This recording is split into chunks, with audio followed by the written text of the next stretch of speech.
एक और अहम खबर, दिल्ली के वज़ीर आला अरविंद केजरीवाल का कहना है कि दिल्ली में वैक्सीन की कमी है, कम से कम 3 करोड़ वैक्सीन की जरूरत है। उन्होंने मरकजी हुकूमत से मजीद वैक्सीन देने की भी अपील की।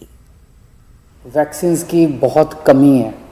हम 3 महीने के अंदर पूरी दिल्ली को वैक्सीनेशन करना चाहते हैं। दिल्ली के लोग भी चाहते हैं, दिल्ली सरकार भी चाहती है। अगर हमें पूरी मात्रा के अंदर अगर हमें वैक्सीन मिल जाए तो हम 3 महीने में पूरा कर सकते हैं।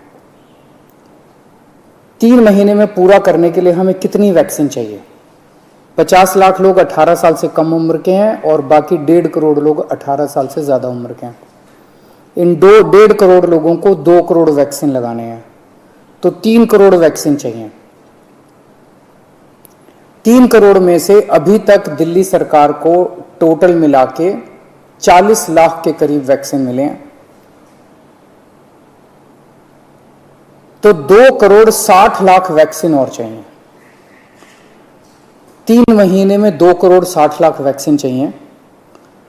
लगभग मोटे मोटे तौर पे 85 लाख, 80 से 85 लाख वैक्सीन पर मंथ चाहिए अगले 3 महीने के लिए।